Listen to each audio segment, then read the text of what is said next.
So I have another story time. When work BFFs goes wrong. Have you ever worked with someone that you was like cool with at work and outside of work, but then later realized they were a snake? Yeah, me too. Like, we was real cool. We knew each other's families. I've been to her house, she been to my house. We'd had dinner together, loaned money to each other. I really thought we was cool. Until one day, I discovered that we not so cool. Well, not on my end. But come to find out, she never even really liked me. I know you're probably like, well, how would you even know if she didn't like you? Said y'all did all that together, knew each other's family? How would you even know? Well, one day we went to the movies. I went and took a bathroom break, in between theater hopping. Then that shows that your girl kind of wicked. I was in there for a minute. She didn't know which bathroom I was in, but I guess she had to go too. Stay away from the movie nachos. She happened to walk into the same bathroom that I was in. Of course, I didn't say anything, so it's kind of awkward, As she's done, she goes to wash her hand. She happens to run into one of her friends as she's leaving. On her way out, I hear my name. Like and follow for part 2. Welcome to part 2. So like I said, I heard my name. It wasn't a big deal at first, because a friend asked, oh, who you up here with? And then she of course says it was me, but it's what followed that confirmed some things. My friend began dragging me. I mean, to the point where she roasted me from head to toe. Told the girl she couldn't stand me. Told the girl I don't know how to dress. Told the girl I was ugly. That my hair was ugly. All this from somebody asking, who are you here with? She then said she couldn't wait until she was able to get her car so she wouldn't have to keep asking me to give her rides to work. Yes, I was apparently being used and abused. I'm in the bathroom stall the entire time. And I didn't say anything. I just listened. Because what's that old saying? What's done in the dark is gonna come to light. And that is so true. So I waited for them to wrap up their conversation. They exited the bathroom. Then I exited the bathroom and returned to the movie theater. Like and follow for part 3. Welcome to part 3. So as I said, I returned to the theater, sat down like nothing happened. Don't get me wrong, I was a little hurt. I thought that she was really my friend. But that just checks another box of, why I have a general loathing for humanity. I'm kidding, but not really. So while we're in the theater, she asked if she could borrow some of my lotion. So I just handed to her like everything was fine. Maybe about 10 minutes later, she said, in a very panicked tone, oh my god, come with me to the bathroom. So in my mind, I'm like, what, you gonna go to the bathroom and say it to my face this time? But anyway. So I'm like, yeah, sure, okay, let's go. I don't know, maybe it was the nachos again. So we get to the bathroom, and she walked straight over to the mirror and started touching her face.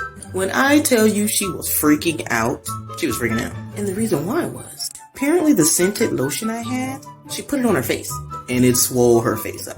It was red and rashy. Apparently she has sensitive skin. Well, I just kind of stood there because I was like, wow, instant karma. Like and follow for part 4. Welcome to part 4. So while she's over there freaking out, looking like the hobgoblin that she is, do you know she had the audacity to get mad at me that I was not more concerned about her face? She was like, help me! I don't know what happened! Okay. You know you got sensitive skin, you knew that my lotion had freaking scented perfume in it, and you put it on your face? I mean, that's your business. But it was funny. And I'm not petty at all. Maybe a little. Because I did kind of have plans for her at work. But that's beside the point. But I figured that would be a great opportunity to tell her what I learned while I was in the bathroom over the nachos. While she's freaking out, I explained that I heard the conversation that she and a friend had about me earlier that evening. So she was panicked for a different reason. She began apologizing profusely. And I didn't care at that point. I had in mind to just leave her there. Let her friend take her home, so she can't stand me. But I was raised better than that, so I took her home. But I didn't deal with her no more after that. And guess what? She still found a way to get to work. Moral of the story? Don't eat the movie nachos. Okay, the real moral of the story. Sometimes people envy you so much that they will befriend you just so they can be close to you because they desperately want what you have. In this case, she needed a car. I had a car. I'm a nice person.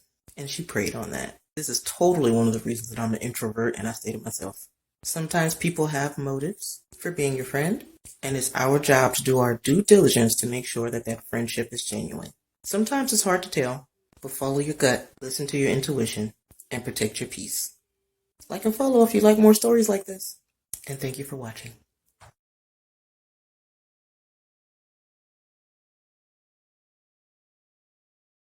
Fam, her and the apology. I hadn't spoken to her in years since that incident.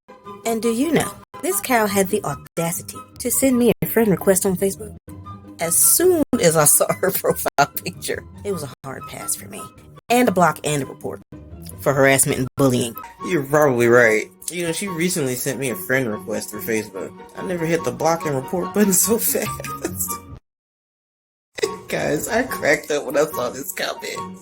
Cause that's like coworker 101. You're not at work to make friends, you're at work to make money. But I'm such an introvert. I avoid people. Just about all the friends I have now, they like adopted me from work. I don't know. Maybe I'll learn one day. Guys, this is one of my real life work friends who adopted me like 100 years ago. She's my closest friend today. She's actually a great person, so don't come for her. And she's a great photographer. Check her out. That's a great question. And yes, it did. I just didn't listen. I doubted myself, and I ignored my gut. I thought that I was wrong, because we did like everything together. But I learned a very valuable lesson, and I don't ignore my gut anymore. I am loving your comments. They are making my day. Now this is classy. You guys are really making my day. I will have to say this comment is the most common one. I should have left it behind. And yes, you all are right, I should have. Especially as she was dogging me out. But you know what? If I had left her, I probably wouldn't have got the satisfaction of the instant karma. Thanks, fam. To be honest, it really took years for me to be able to get to that point where I could control my emotion and my reactions. It took a lot of work. The girl been through a lot, but I had to heal and move on. So I don't let what other people do affect my reaction.